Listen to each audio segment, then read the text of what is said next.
Muy buenas noches, bienvenidos a su página de F Tacuma C, Prevención, Intervención y Posvención del Suicidio. Mi nombre es Carlos Valencia, soy el fundador y director general de esta asociación. El día de hoy transmito desde aquí para comunicarles algunas cosas interesantes y al mismo tiempo para invitarles a diferentes actividades, proyectos, tanto de formación como de investigación y por supuesto, ¿verdad?, actividades dentro y en la medida de lo posible por la situación que estamos pasando.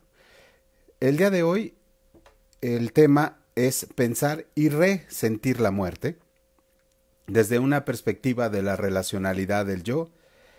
Esto quiere decir que vamos a caminar durante estos momentos sobre el proceso epistemológico de la muerte, es decir, pensarla desde una idea, desde un método, desde un argumento, pero también la parte narrativa, la parte de la experiencia, la parte del resentir, de volver a estar, y por eso hablamos de la muerte y hablamos del morir, y esto es importante irlo diferenciando porque al final del camino lo que podemos hablar de la muerte, como lo digo y lo voy a continuar argumentando aquí, de la muerte solo podemos balbucear, es decir, no es más otra cosa que a veces una proyección narcisista o una ingenuidad, pero lo que sí podemos hablar y profundizar es sobre el morir. No es fácil hacer un juicio sobre la muerte, y como les decía, de la muerte solo podemos balbucear. No es un tema apto para toda la gente, hay un tabú alrededor y en estas circunstancias sobre la muerte. No es apto para toda la gente, hay gente que lo niega, lo vela, lo celebra, pero en una especie de configurar, una especie de alejamiento, de que no nos toque, de que no sea para nosotros. Y pues aunque debería de ser un tema para todas las generaciones, para todos los tiempos y por supuesto para todo el momento como este que estamos viviendo. No es digerible más que en pequeñas dosis, ¿verdad? Hablamos de esta situación en momentos en que sucede una muerte, un fallecimiento, cuando hay una pérdida significativa, y es cuando nos atrevemos un poquito a balbucear sobre lo que hay más allá. Las religiones se han encargado, los antropólogos, los mitos, los ritos, la antropología en general, las religiones, las espiritualidades, siempre nos dan un argumento que nos invitan a pensar y a repensar, a sentir y a resentir la muerte. Y por eso hoy vamos a hablar sobre este tema que en lo particular pues estamos respirando, si disculpen la vulgaridad, estamos respirando muerte. Al salir a la calle, al ser imprudentes, desde nuestras autoridades, desde nuestra motivación interna, tenemos malos ejemplos, tenemos poca paciencia, tenemos poca creatividad a veces, y esto se refleja en las muertes que tenemos en la actualidad. Y por eso quisiera que este en vivo pedir mi sentido pésame a todas las personas que han perdido la vida por el COVID y por todas las personas que han perdido salud, han perdido algo en este proceso. Yo, mi más sentido pésame a todas aquellos personal de salud y a todo el personal de apoyo en los hospitales. De verdad que ustedes que están, que estamos y que estarán todavía frente a eso, frente a esta realidad, pues obviamente que pensar y resentir la muerte, porque no nos despierta más que el sentimiento de nuestro propio morir, de las muertes acumuladas a lo largo de nuestra historia, y por eso pues es importante reflexionar en torno a eso. En ese sentido, pues vamos a ver que este no es un tema digerible, y desde nuestra asociación lo hemos visto desde hace 9 años que estamos trabajando de manera profesional con el morir y la muerte, y en específico de la muerte por suicidio. Pues hemos tenido personas que siempre piensan que por trabajar en esta especialidad, o su servidor por ser suicidólogo, tenemos una narrativa personal, pero también tenemos una narrativa profesional sobre el acompañar, y ahorita es lo que quisiera que nosotros pensáramos y resintiéramos, de sentir, no estar el sentido del resentimiento, que fíjate, también nos genera un resentimiento, un coraje, una negación. Cuando uno hace un alto en la vida, un corte de caja, un golpe de timón, pues obviamente pensamos, no nada más en lo que hemos hecho en la vida, ¿no? Sino también esta reflexión del morir, de los que se han quedado y que en el ámbito de la tranquilidad terapéutica espiritual, pues están desde otro plano existiendo, que nos han dado una, como siempre digo, la muerte es pedagógica y nos enseña, ¿no? Y democrática porque a todos nos toca. Entonces yo creo que en ese sentido tenemos que reflexionar mucho sobre nuestro morir y cómo estamos viviendo, y también ir evaluando, por supuesto, nuestras pérdidas, ¿no? Pues muchas gracias, qué bueno que se están sumando a este en vivo. Para mí es un gusto poder compartir con ustedes estas experiencias, estos argumentos, estas vivencias, esto que hacemos y los que estamos a nivel profesional trabajando en la salud mental emocional y en estos aspectos tanatológicos, suicidológicos. Para mí es un gusto que me puedan acompañar. Y ya que no es digerible, tenemos que hablar en pequeñas dosis, la gente se espanta, la gente, oye, ¿cómo que suicidólogo? ¿Y por qué hablan de eso? ¿Por qué no hablan de otras cosas? ¿Cómo de qué hablamos? Eh, Tal vez porque no estamos preparados en nuestra cultura para existir para la muerte, ¿no? Es decir, estamos siempre en este argumento de vivir, de existir para vivir, ¿no? Y estamos desgastándonos en eso. Y yo creo que el tomar conciencia de nuestro propio morir y de nuestra propia muerte nos hace valorar aún más la vida, como siempre le digo, la posvención suicidológica, que es el acompañamiento del duelo por muerte por suicidio, se llama posvención suicidológica a los sobrevivientes. Pues obviamente con ese acompañamiento lo que estamos haciendo es prevenir el suicidio, o sea, es esta mecánica. Si nosotros este camino de la vida lo vamos significando a partir de lo que dejamos, de lo que queremos, voltear en el retrovisor y ver qué es lo que estamos y que hemos elaborado, pues obviamente va a tener más significado en nuestra vida. Lo que pasa es que es un tema tabú, es un tema que lleva siempre al rito y lleva a lo místico y lleva, pues también hay que decirlo, a la ignorancia y a la culpa y a muchos sentimientos que detona este límite de la existencia que es la muerte. Y por eso es importante que es el último, como siempre he dicho, el síntoma, perdón, el suicidio es el último síntoma, ¿no? De esto, de esta incomprensión, de este vacío que algunos insisten que existe, ¿no? Y nos enfermamos en llenarlo, pero no es tanto llenar el vacío, sino reparar la fuga que nos hace sentirnos vacíos. Yo, los que han tomado clases conmigo, los que han tomado seminarios o alguna conferencia, saben que siempre pongo el ejemplo de este tambo, de este bote, que la gente insiste en llenarlo de cosas para tener cierto nivel de felicidad, de alegría. No se trata de por qué no soy feliz y le echo cosas. O sea, ¿por qué no soy feliz? Porque no he reparado. Estamos, no, se le echamos títulos profesionales. No estoy diciendo que esté mal, ¿eh? Lo que estoy diciendo es que no se trata de lo que vaciamos ahí, sino más bien que hay una fuga muy por debajo de este tinaco, de este tambo, y que que esa energía se nos va. Entonces, pues se nos va, le echamos, se nos va, se le echamos. Entonces, esto es algo de nunca acabar, esta insatisfacción. Por supuesto que la vida es esta parte, ¿no? Esta parte de insatisfacción, de sufrimiento, de dolor. No es otra cosa. O sea, la queremos conjurar, pero no la podemos evitar, por supuesto, ¿no? Entonces hay ciertas actitudes, hay que tener actitudes ante la muerte, valores ante la muerte, una axiología, ¿no? Tanatológica, pensamientos, sentimientos que pueden ayudarnos en el camino de la vida y del morir.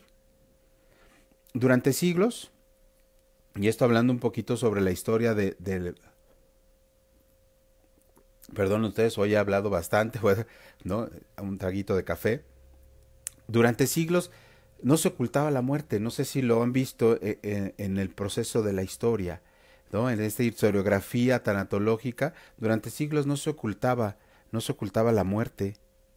Y, y esto era porque eh, en la esfera social, en la esfera profesional, ni en el pensamiento, ni en el sentimiento se ocultaba la muerte.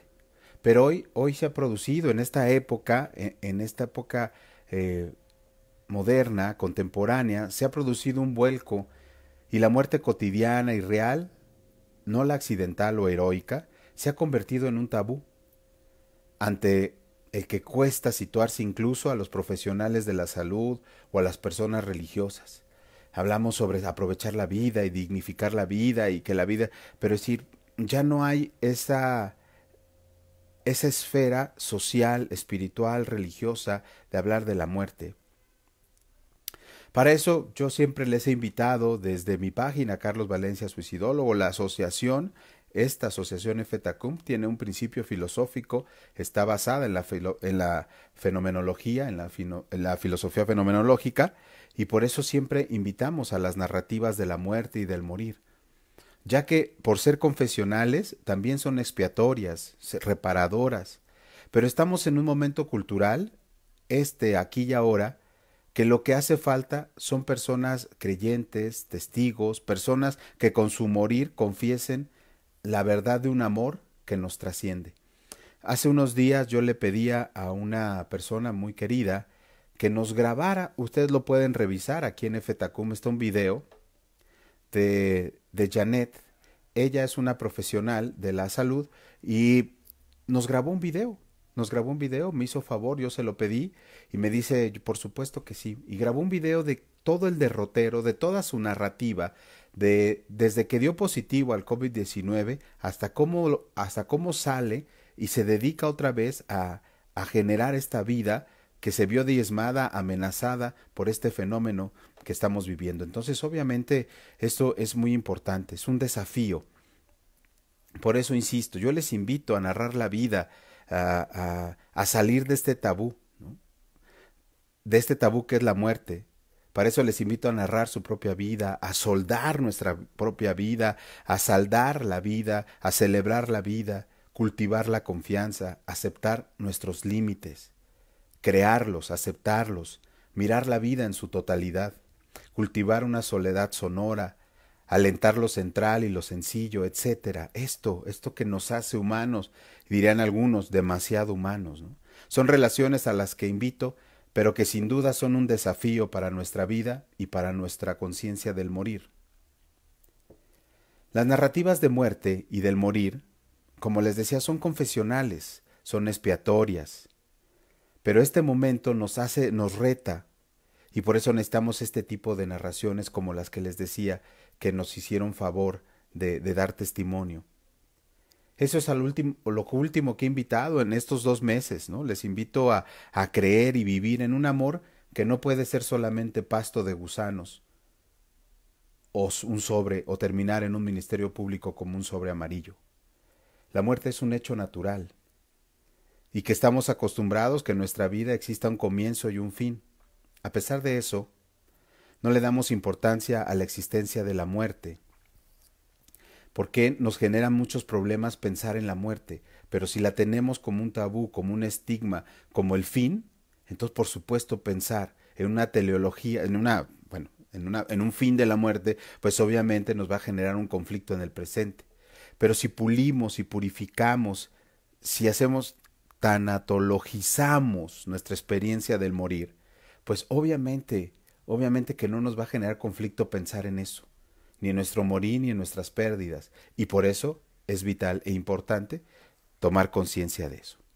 A pesar de eso, no le damos importancia a la existencia de la muerte en nuestras vidas, causando estos problemas. Ahora bien, el enfrentamiento ante la muerte y el proceso de morir son particulares en cada una de las personas, ya sea por factores culturales, religiosos, económicos y la relación con las personas, por supuesto, que han muerto. En este mundo occidental moderno, esta muerte significa una pérdida, una separación dolorosa, dejando un vacío en las personas, muchas veces con consecuencias duraderas, y esto es precisamente porque no se trabaja, no se elabora, no se construye una vida tanatológica. Siempre pensamos en una vida exitosa, una vida llena de logros académicos, laborales, profesionales, de pareja, no sé, qué sé yo, de todo aquello que el hombre aspira. Efectivamente, si las consecuencias de la muerte son duraderas es porque no hemos trabajado, porque no hemos elaborado una conciencia tanatológica en nuestra propia existencia. Y esto es vital para disfrutar la vida, el tener conciencia de eso, porque valoro al que está enfrente, lo disfruto al que está enfrente, disfruto lo que tengo, lo que produzco, lo que hago, lo que necesito. Y ese disfrutar la vida es porque tengo una conciencia tanatológica de mi existencia. Y para eso se necesita preparación, formación, tomar conciencia, tener una espiritualidad personal, vivir la vida, ¿no? Y vivir la vida no es un cliché, es que a veces vivimos, ¿no?, de manera quejumbrosa la existencia, desde el reclamo, desde el berrinche, de la insatisfacción. Por supuesto que eso pueden ser síntomas de algo que nos acontece y que no lo hemos trabajado, y esto pues es una realidad. O sea, el hombre pleno, y hay muchos textos en los 80, ¿se acuerdan? ¿No? El hombre en busca de sentido, el hombre pleno, plenitud personal. Siempre hemos buscado desde el intelecto, desde la experiencia, esta cosa plena. Tal cosa no existe. Existe el fenómeno, existe el esfuerzo, existe la relacionalidad. Existe el hecho de saber que el otro me contradice y también me aporta, que el otro me genera, me despierta, que el otro me niega, que el otro me acepta, que eso es vivir. Y estoy viviendo porque sé que voy a morir. Pero no se trata de una visión apocalíptica o del final de los tiempos. Estoy consciente de eso. Estoy consciente de que no soy eterno, pero que en cada momento puedo vivir esa eternidad, que hay una trascendencia, que no me puedo quedar en esto, pero que también negarlo, que también negar esta muerte, pues también estoy negando, ¿no?, lo que estoy haciendo y disfrutando. Por eso la apatía, por eso hoy transmito desde FETACUM, porque en la gente que ha acompañado durante estos años, a todas las personas que han entrado en un proceso con su servidor y con la asociación, les hacemos recordar esto, porque tienen 16, 18 años y su apatía llega a su vida, porque su existencia se agotó, porque lo existente, lo que le rodea, no le genera motivación, ni exaltación, ni excitación.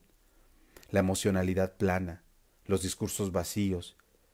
Y por eso, cuando nos relacionamos con el fenómeno, automáticamente sabemos que eso nos va a contrariar, que eso nos va a dificultar. Hay gente que vive peleando, pero vive. Hay gente que pelea para morir y hay gente que vive para pelear. Hay una diferencia enorme en ese sentido. Es importante resaltar que no todas las personas viven y enfrentan la muerte de la misma manera. Ante la muerte tenemos cada uno, por supuesto, tareas diferentes. Porque no se trata de uniformar, se trata de unidad ante el duelo, ante la pérdida, ante la muerte. Es natural que las personas no quieran hablar de las diferentes pérdidas que viven o situaciones dolorosas que se acompañan del duelo, como por ejemplo sentirse abandonados, experimentar cambios bruscos, renuncias, expectativas no alcanzadas, ilusiones desvanecidas, problemas de salud y en general, pues todo aquello que de una u otra manera toque al ser humano, que nos toca en nuestra integridad, ¿no?, y nos produce este dolor, traducido también a sufrimiento. Perder es parte inevitable de la realidad de estar vivo, por lo cual, desde esta mirada, el dolor, la angustia, el enojo, la tristeza, estas ideas de vacío o estas experiencias de vaciamiento, la impotencia y muchas otras emociones son inherentes solamente a la realidad y la vivencia humana, por lo cual es pertinente encontrar herramientas que posibiliten trabajar con dichas emociones y generar, por supuesto, una mirada más positiva y optimista ante las personas, pero frente al espejo primero, frente a nosotros mismos. Por eso no puedo voltear hacia un lado y decir, es que yo para los otros debo ser sonaja, alegría, bienestar. Y cuando me volteo a ver a mí mismo, de pronto encuentro vacío, soledad, tristeza. Entonces por eso digo, si es relacional, es integral, y es en movimiento, y es en tarea. Perder es parte inevitable, es inevitable de la realidad de estos vivos. Hasta el momento, ¿no? En el mundo occidental moderno, la muerte es concebida como la pérdida más dolorosa. Debido a esta percepción fatalista, consciente o inconscientemente, dejemos de pensar en que el otro nos abandona, en esta idea del abandono, y automáticamente nos aislamos. Nuestra asociación, FTACUM, tiene una premisa que es nuestro lema, es tu vida es el sentido de nuestras vidas. Cuando se me ocurre esta frase, le la propongo al grupo hace ya 9 años y les digo es que no puedo dejar de pensar que esto es del otro, no puedo dejar que es relacional, no puedo dejar de pensar que, que mucho de lo que hemos hecho, el otro es juez, testigo, evidencia, camino, derrotero, mano, hombro, problema. O sea, no estamos para endulzar los oídos, pero tampoco estamos para ensangrentarlos. Estamos conscientes de eso. Preferimos, en general, no tanto la asociación, pero la sociedad en general, preferimos pensar que pasará en un tiempo muy lejano esto de la muerte, dificultando entonces aceptar la finitud de la existencia humana, de nuestra propia existencia humana. Por eso les decía al principio, morir es un proceso que hay que trabajarlo. La muerte, solamente balbuceos podemos decir. Nadie ha regresado. Tenemos experiencias místicas, religiosas, bíblicas. Es decir, cuando Lázaro, que es un ejemplo bíblico sobre el que regresa de los muertos, el que regresa de la muerte, ¿no? Es decir, hay varios indicadores, interpretaciones, hermenéuticas, exégesis a partir de estos eventos. Pero en verdad tenemos un testimonio que se convirtió en algarabía, en religión, en trascendencia, este resucitar, esta Pascua. Esta es nuestra fe, esta es la fe de muchos, pero no alcanza para todos. Si la fe es un don, pues no todos lo tienen, no todos tenemos el mismo don. Entonces habrá que buscar, hay que aceptar nuestra finitud, aceptar nuestra existencia humana y no pensar en el derroche de energía, sino derrochar la energía, ¿no? Dirían algunos, el poder no es algo, es la posibilidad de ejercerlo, de manifestarlo.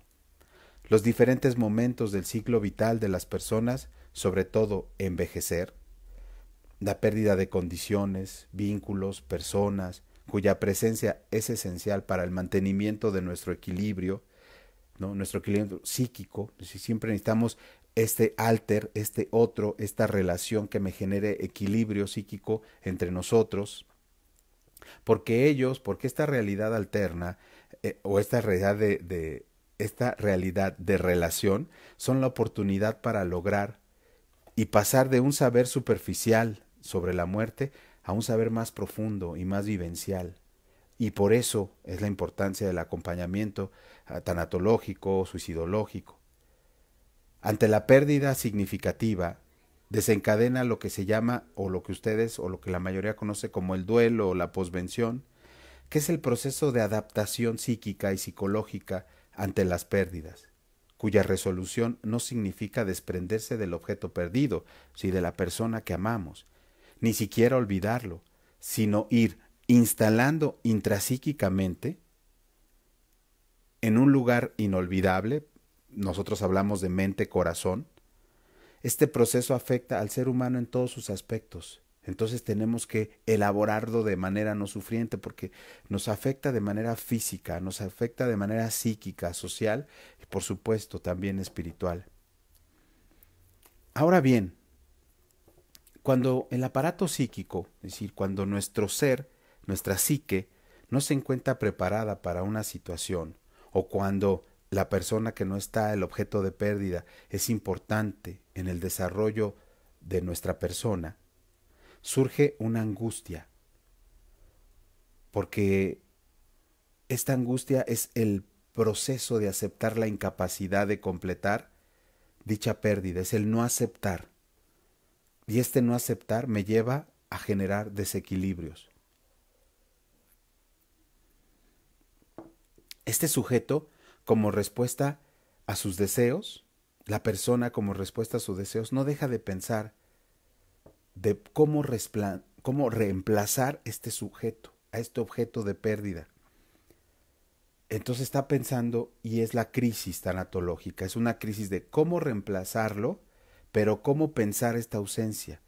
Esto como una respuesta psíquica que trata de mostrar fidelidad, si no te voy a olvidar, voy a estar siempre contigo, te hago un altar, festejo tu aniversario, pero también eso me genera dolor.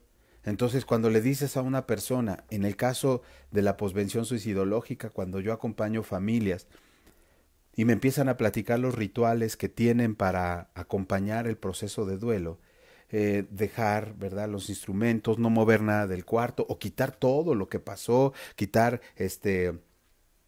fotos, otras poner 1000 fotos, todos esos son procesos, pero obviamente se tienen que dialogar en la familia porque un ritual no obedece ni satisface la pérdida de todos. Obviamente pensamos desde el dolor autoritario, ¿no? Y que a todos nos debería de doler igual, pero no es así. Esta pulsión es lo que genera en las personas un actuar irracional, ¿no? Hay gente que se quiere morir con su pérdida, con su muerto, y pasar de una conducta de duelo a conductas no saludables. Trastornos de alimentación, trastornos de sueño, problemas en las relaciones interpersonales, etc. Esta pulsión, esta necesidad de vida ya se va debilitando, ya no tengo ánimo de vivir, haciéndose dominante el proceso de morir. Entonces la persona en cualquier momento puede llegar a tener un sentimiento de aniquilarse. Lo está haciendo en actitudes y en pensamientos, querer aniquilarse. Y como el ser humano es un ser placentero o que buscamos el placer en la mayoría de las relaciones, este placer va a satisfacerlo el dolor. Entonces en ese momento cuando hay este círculo de me quiero aniquilar y lo que me da placer es el dolor, porque no me muevo de ese lugar psíquico. Cuando nosotros acompañamos, cuando nosotros hablamos con una persona que ha tenido una pérdida, es importante primero ser imparcial. Fíjate que a mí me ha pasado, bueno, depende de la confianza, depende del acompañamiento, pero el que está sufriendo es el otro. La ausencia del juicio de valor. Ándale, no hay nada, la vida sigue. Yo siempre digo, y lo manifesté hace un par de días, me hablaron, me dijeron, oiga, ¿me podría dar un consejo de...? A ver, yo no doy consejos, no soy su abuelo, no soy su abuelita, no soy su tío, el buena onda, no soy Santa Claus, o sea, no se da consejos. Imagínense un consejo. ¿Qué hago para no matarme? ¿Qué hago para no morir? ¿Qué hago para que no me duela? ¿Está bien o está mal? Buscamos el consejo de la autoridad, les agradezco la confianza, pero siempre les digo, ¿por qué no mejor trabajamos? ¿Por qué no vemos tu duelo no como el principio de una consejería, ¿no? Que aparte no creo que funcione, dar consejos, sino más bien, ¿por qué no hacemos esto como un proceso de duelo? O una tarea de duelo, por supuesto. Y que eso nos va a servir, y que eso nos va a entusiasmar, y va a ser tu responsabilidad, y es tu proceso, porque es tu dolor. Porque tú lo tienes que elaborar de manera más significativa. Y por eso, las características, los procesos terapéuticos, no solo del duelo y del morir, sino todo aquel que trate con la historia de una persona que se encuentra en una situación vulnerable. Nosotros no queremos que olvide al objeto de amor, de deseo, que ya no está. Al contrario, queremos fortalecer la situación vulnerable. Y eso debe quedar muy claro. Cuando hablemos de la muerte y del morir, no queremos que la gente olvide. No, olvídalo ya. ¿Y qué hace? Sublimamos la idea y se la encargamos a Dios, ¿no? Y hacemos estos comentarios de está en un mejor lugar, ya está descansando. Pero la pregunta es hacia el objeto. Pero la situación que le queda al sujeto es, ¿y tú vas a descansar? ¿Tú ya de verdad vas a estar bien? ¿Cómo le estás haciendo? La confrontación a estas situaciones ante la muerte siempre va a generar impotencia, angustia, sufrimiento, miedo. Y esto se va a reflejar ¿en dónde? En los procesos familiares, desde las separaciones, desde los conflictos. Pero por otro lado, a pesar de la vivencia constante o la vivencia en este tipo de situaciones, lo que sí podemos ver es que los profesionales en estar en contacto con la muerte, pues obviamente tienen una capacidad diferente. La realidad es pues que el objeto amado ya no existe más, y eso es tomar conciencia, y eso es lo que invitamos siempre. La realidad es pues que el objeto amado ya no existe, y que se requiere quitar todo deseo con ese objeto. Es que me hubiera gustado decirle, es que me quedé con ganas, no me despedí. Esta renuncia puede causar mucho dolor, y eso lo entendemos, pero es natural. Ahora tenemos que despertar un proceso de adaptación a una nueva realidad. Y en la medida de que el duelo va haciéndose de manera como tarea constante, será bien evaluado y por supuesto evolucionado. Y el yo doliente se va sintiendo más libre, más desinhibido. Ya le preocupan otras cosas. Yo lo he visto. Yo puedo ser una persona que, digo, por supuesto que no le voy a decir a la gente que he tratado, pero unos me han dicho, puedo dar un testimonio. La cuestión no es el testimonio, porque es una experiencia, su tarea de proceso es diferente. Ayuda, sí, como investigación, como anécdota. Por eso tenemos nuestro grupo de acompañamiento suicidológico integral, en donde contamos nuestras experiencias, donde contamos nuestras narrativas. Ahora bien, en el duelo encontramos que la inhibición y la falta de interés de pronto empiezan a bajar el ritmo en su totalidad. ¿Qué tenemos que hacer? Empezar a cultivar un yo afianzado en el sentido, porque hay un proceso melancólico que nos hace ver la pérdida como algo que no tiene esperanza. Es lo que algunos llaman una visión en la parte suicidológica como de túnel, pero en el duelo también se manifiesta de la misma manera. Lo importante acá, lo importante acá es que la percepción de la realidad que la persona tiene es real, o sea, la percibe así, pero que corresponde, y hacerle conciencia que corresponde a su situación psicológica, y a partir de su narración, que es evidente, lo va a manifestar la pérdida con respecto a ella misma, es decir, ¿qué se murió de ti al morirte tu ser amado? ¿Qué se modificó al modificar la existencia de tu ser querido? ¿Cuáles son tus razones para querer estar y para poder continuar? Y si no las hay, buscarlas. Y que desde la perspectiva del duelo quede evidencia superar la melancolía, elaborar no desde el sufrimiento, sino desde el amor, porque hay una clara pérdida del objeto amado, sino también al perder el objeto amado, pierdo mi yo. Entonces no podemos restablecer al objeto amado. Como suicidólogos, como tanatólogos, no podemos restablecer al objeto amado, que es lo que la gente quisiera desde un pensamiento mágico y fantasioso. Yo lo entiendo. Lo que tenemos que restablecer es la pérdida del yo. Por eso insisto en la relacionalidad del yo. El objeto de pérdida, el objeto amado, es clara la pérdida, pero no tenemos por qué restablecer eso. Por supuesto que hay experiencias místicas, míticas y hasta, no sé, de otra índole que no quiero criticar, pero es decir, que te ponen en contacto y que te dicen, ¿no? Yo me acuerdo que cuando era joven, bueno, era un chavo, niño, jugaba con la ouija, ¿no? Y era un quehacer, ya después pues se quitó esa idea y punto, ¿no? Creo que estaba yo en la prepa o en la secundaria, no recuerdo. Pero no había conciencia de muerte, ¿no? Me va a decir, uy, Carlos, estás loco. No, pues no sé. Pues vendían en las jugueterías, me acuerdo que vendían la ouija, ahora ya no. Por eso les digo que hubo un vuelco en el pensamiento sobre la muerte, ¿no? O sea, ya no. Y obviamente empezamos a satanizar, o empezamos a endemoniar, o empezamos a liberar, o empezamos a santificar. Porque no nos queda otro recurso, porque lo que queremos es rescatar la pérdida del objeto amado. Y les digo, no se equivocan, eso no es desde mi perspectiva. Mi perspectiva es, vamos también a recuperar la pérdida del yo, de este sujeto sufriente y doliente. Se ha perdido el yo porque se fue con el objeto amado. Vamos a recuperar, pero no vamos a recuperar al objeto de amor. Vamos a recuperar al yo que se fue con ese objeto. Y es este proceso de relación. Y para eso hay unas sensaciones que se empiezan a manifestar o para restablecer el yo en el sujeto, ¿qué hacemos aquí en FTACUM? La ruptura de antiguos hábitos. El inicio de una reconstrucción de vida a partir de lo que quedó. Nosotros le llamamos, hay unos que le llaman reconstrucción, deconstrucción, remover la tierra, todo este ámbito, ¿no? La búsqueda de nuevos objetivos de amor, nuevos objetivos de amigos. Ante la pérdida no hay nada mejor que esta parte del amigo, que esta parte del amor, que esta parte. Es decir, habrá que revisar la visión, la selección y el discurso interno y mi narrativa de amor.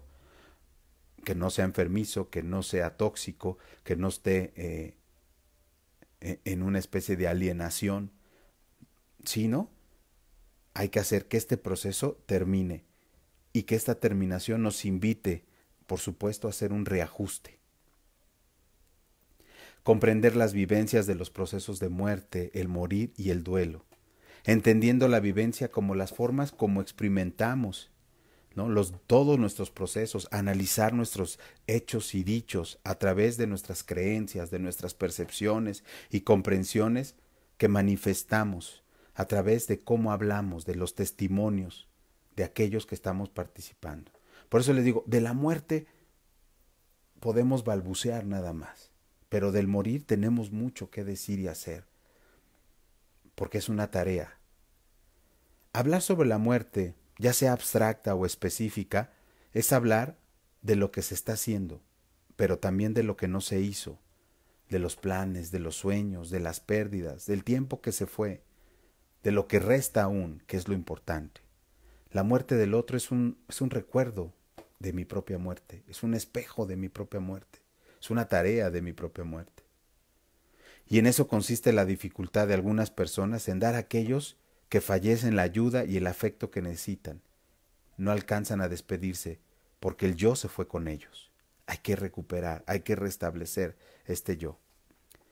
Respecto a la habilidad de lidiar con el proceso de muerte y el morir, la diferencia básica entre la persona, utilizo este término psicoanalítico, del ego, del iniciado, de cualquier familiar, de todos los que ahorita están, que no han tenido una capacitación tanatológica, suicidológica, una formación. Es decir, la diferencia entre el ordinario y el profesional de la salud en estos ámbitos de la salud emocional es que en la vida de estos, de nosotros los profesionales, no quiero sonar así narcisista, ustedes me conocen por ahí, no va el asunto, pero quiero hacer, es decir, el abuelo, la abuela, el tío, el amigo, que le da un consejo, ok, hasta ahí está perfecto, pero la diferencia es que el profesional de salud que vive estos procesos, que está en la vida de estos, la muerte es parte de lo cotidiano y puede tomarse la otra persona puede tomar a su compañera de trabajo diario, decirle, oye, fíjate que me siento mal de mi pérdida, murió tal persona, y hablar sobre eso. Y la compañera, el compañero de trabajo, ¿verdad? Tomándose un café, así, no, pues desde el absurdo échale ganas porque no tiene otro instrumento también. Es que eso, ¿qué es? Échale ganas. Oye, a lo mejor para eso le alcanza. Porque habla mucho de la persona el hecho del consejo que te da. Y eso hay que tenerlo en cuenta. Ya que te escuche, es importantísimo y agradecerlo. No esperes todavía que te escuchó darte un consejo para que tu vida signifique muchísimo más, ¿no? Entonces, la muerte del otro siempre va a generar una convivencia, pero no siempre una convivencia de picnic o una convivencia de paseo por el parque. Son convivencias complicadas porque son encuentros y escarceos con aquello que no me genera sentido o que generó que perdiera el sentido de mi propia existencia. Respecto a la habilidad de lidiar con el proceso de muerte y el morir, entonces el profesional, ¿no?, percibe a la muerte desde lo cotidiano, está entrenado y puede constituir un acceso al conocimiento sobre la muerte y el morir. El profesional, esta muerte que te sucedió es un evento extraordinario, pero para el profesional es una experiencia ordinaria. pero la simple convivencia diaria con la muerte no impide a los profesionales la expresión de malos sentimientos, y eso también tenerlo en cuenta. Siempre he dicho, hay buenos profesionales, malas personas, y hay buenas personas, pero que no son buenos profesionales en estos temas, y esto tenerlo en cuenta. A nosotros nos hablan por el inbox de la página, ¿qué consejo me da para decirle a la persona que se quiere suicidar? Mire, mejor que nos llame, ¿no? Y por supuesto que las contenciones son gratuitas, o más bien en este caso, como siempre le digo a los colaboradores, son sin costo, pero el beneficio es alto, ya los procesos son diferentes, o sea, los procesos profesionales de cada uno de nosotros son diferentes, pero la contención primaria es sin costo, porque no podemos decirle, mire, hable con él y dígale, siéntelo enfrente. No, pues no sabemos, no sabemos ni quiénes sea, las aptitudes, las destrezas y habilidades de este que me está preguntando, no sé si yo no las conozco como para poder dar un consejo. Por eso le digo, yo, Carlos Valencia, soy enemigo de dar consejos, porque no funciona las tareas del duelo desde el consejo, sino desde la elaboración, de la pérdida, de la melancolía. Entonces, a pesar de que la muerte forma parte de la vida y sea exactamente esta perspectiva la que va a replantear la propia vida, hablar sobre el tema siempre es asunto de que el ser humano, ya sea profesional de la salud o no, tenga una conciencia de impotencia de no saber qué hacer con su propia muerte. Nosotros hemos tenido, y por eso siempre lo he dicho, y los psicólogos de la asociación se los dejo muy claros, no alcanza el tener buena voluntad o el tener una profesión. Siempre le digo, y bueno, ustedes conocen a Roberto Alvarado, al maestro Roberto Alvarado, que es el encargado de la formación. Siempre le he dicho, Robert, necesitamos que atienda a la gente, vamos a invitar, y cuando hacemos entrevistas a psicólogos, psicólogas, no alcanza, porque hay un espacio no relacional que les genera como el conflicto cuando los entrevistamos. Háblanos de tu propia muerte. ¿Has tenido ideación suicida? Entonces, no, pues es que yo venía para ayudar a la gente, está bien. Y te lo agradezco mucho, pero la suicidología, como la tanatología, requiere de un aspecto relacional y no nada más vinculante. O sea, no nada más de un encuadre profesional donde está el terapeuta y el paciente. Entonces, se requiere como un esfuerzo más integral, por decirlo de alguna manera, para ya no andar en ese tema. Pero obviamente que requiere como de una explicación profunda, porque no se trata nada más, o hablar de puras experiencias, ¿no? De las puras narrativas, no alcanza. La narrativa tiene su factor amarillista, por supuesto, el escuchar la vida de otros siempre es fascinante, porque no toca la mía, ¿no? O a veces lo hago de manera íntima, pero no me la, no, por eso por eso desde toda la historia de los medios de comunicación, las radionovelas, las telenovelas, los cuentos del corazón, las revistas del corazón, pues es importante, las doctoras corazón que no faltan en las escuelas, oficinas y en toda familia, ¿no? Aquellos que saben decir, escuchar, pero si el proceso es diferente en este tipo de situaciones, estoy hablando del ámbito suicidológico y en el ámbito tanatológico, ¿no? La simple convivencia diaria con la muerte no impide que los profesionales de la salud también expresen malos sentimientos. Por el contrario, es necesario que tengan mejor comprensión sobre este hecho, para que puedan sufrir menos. Yo por eso siempre le digo a la gente, ¿quieres pertenecer? ¿Quieres estar aquí en FTACUM? Por supuesto, pues ¿sabes qué? Pues te vas a tener que fletar a estudiar un diplomado, o dos, o especializarte, o certificarte. Improvisados no, porque estamos trabajando con lo más sagrado, que es la muerte. ¿Qué es la muerte?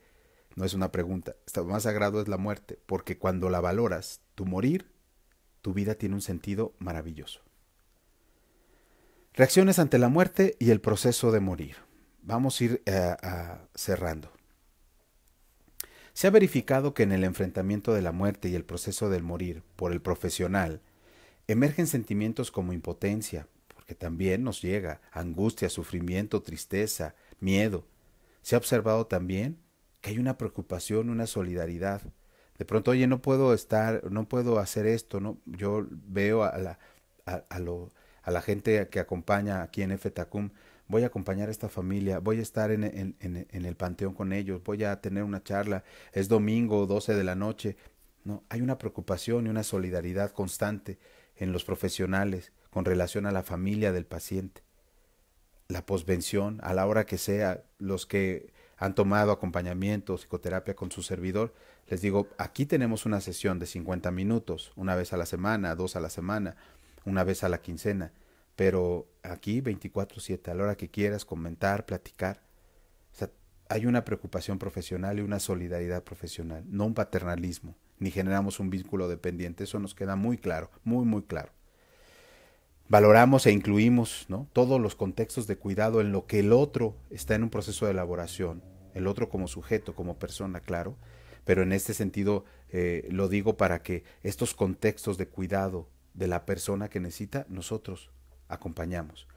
Porque si bien no todas las enfermedades se pueden sanar, todas se pueden acompañar. Y las enfermedades mentales y la salud mental, por supuesto que también. Y eso es algo que lo tenemos muy, muy claro y muy importante. No quiero jalar tanto.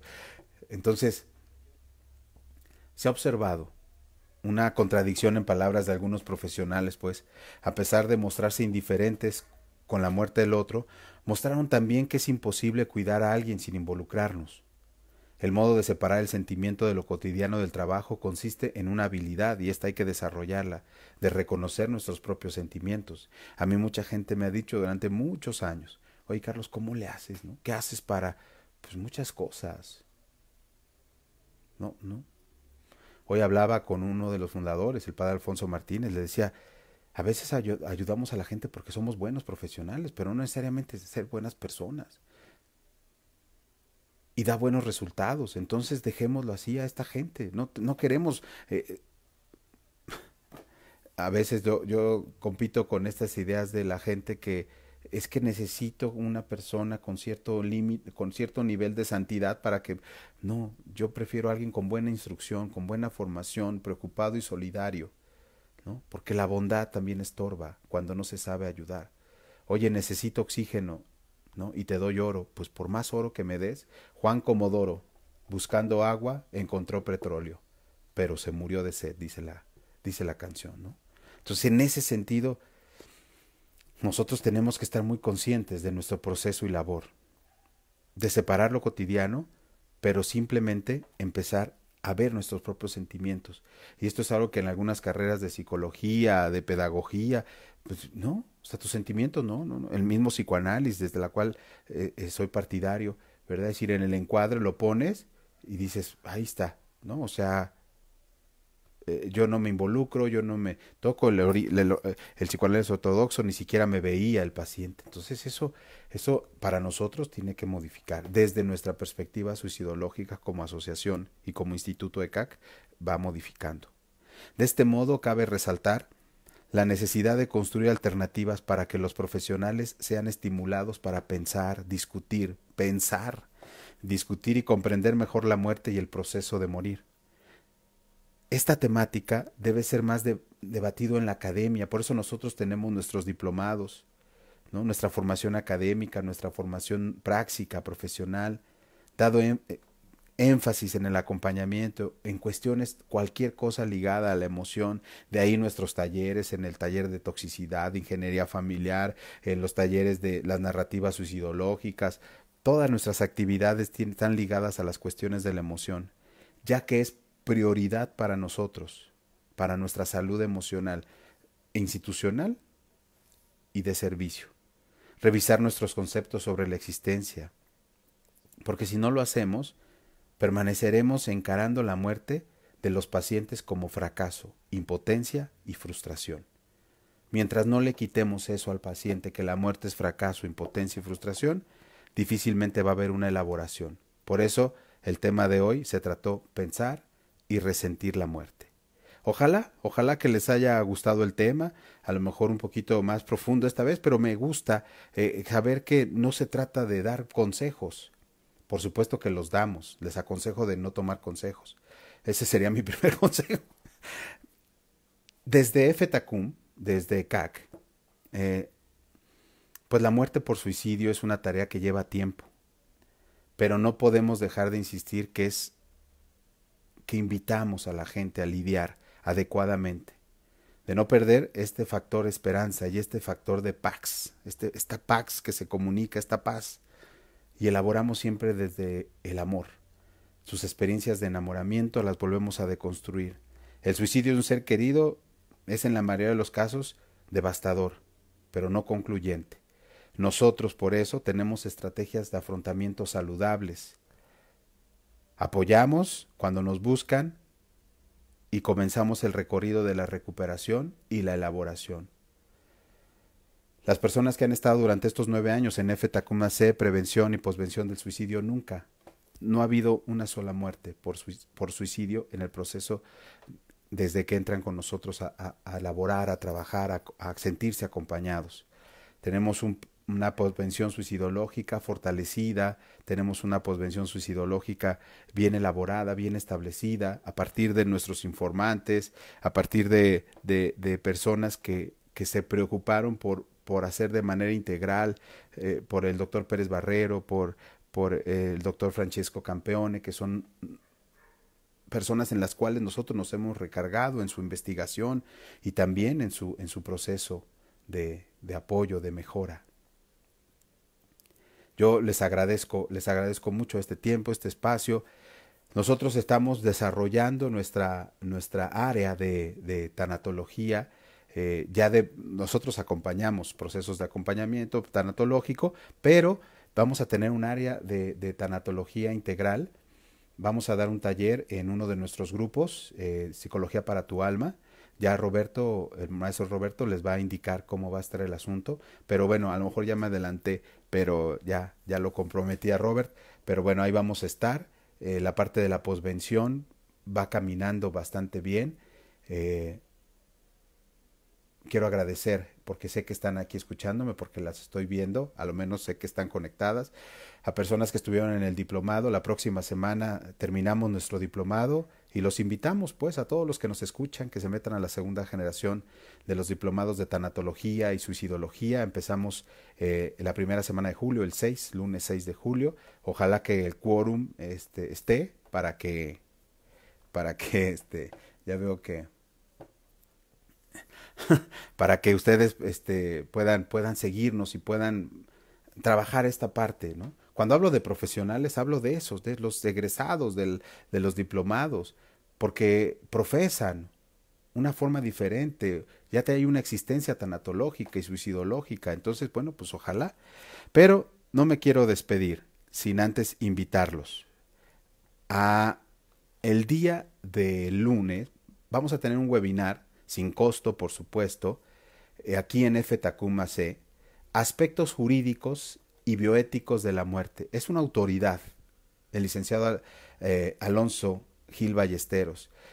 Cuando yo le pedí a mi compañera Lenny que nos hiciera favor de pedirle, pues así como su currícula, pues no pudimos en un cartel poner, ni en un póster hubiera alcanzado todo lo que ha elaborado el licenciado. La verdad es que es una autoridad, no se lo pierdan. Lunes 22 de junio a las 7 de la noche, aquí por F-Tacum. Presidente de la Asociación Civil Sigo a tu Lado, director general de ALG Consultores, titular del área jurídica del Centro Nacional de Trasplantes, Secretaría de Salud Federal, eso fue en un periodo de 4 años, director de la Academia de Derecho de la Universidad Tecnológica de México, eso fue un periodo, es decir, tiene publicaciones, por favor no se lo pierdan. Yo le agradezco pues públicamente al licenciado Gil pues su amable apoyo, ¿no? Y también decirle, yo aquí publicaba en FTQ, no te pierdas la oportunidad de interactuar con una autoridad en estos temas. Estamos agradecidos con el licenciado Gil por su generosa acción para con nosotros, porque es parte del voluntariado de gente que quiere apoyar, y por supuesto que nosotros lo mínimo que podemos hacer es comunicar estas voces que tienen muchísimo que decir y decirle que bueno, pues es nuestro padrino de los lunes de expertos. He platicado con mi compañera Eleni y con mi compañero Roberto esta posibilidad de que los lunes haya un experto de cualquier área que pueda relacionar su área profesional con el área del suicidio. Pues ojalá, si alguien me está escuchando y se quiere animar para el próximo lunes o para el siguiente, hasta ir llenando nuestra agenda e invitarlos a que pues nos acompañen en FTACUM con este lunes de expertos, que así le llamé de manera unitaria. Espero lo acepte el grupo. Pues muchísimas gracias, pasen una excelente noche y bueno, ya saben que pronto les presentaremos aquí traigo mi acordeón, el Observatorio Suicidológico, el área tanatológica, pero sobre todo este webinar, no se lo pierdan el lunes, 7 de la noche. Por favor, escuchen a esta autoridad, porque siempre estas personas tienen algo que aportar, porque lo hacen de la mejor manera y de una manera profesional clara y con calidez. Me despido, mi nombre es Carlos Valencia, director, fundador de FTACUM-AC. Muchísimas gracias, pasen buena noche, ya saben, cualquier cosa pues estoy para servirle, porque recuerda que tu vida es el sentido de nuestras vidas. Muchas gracias y buenas noches.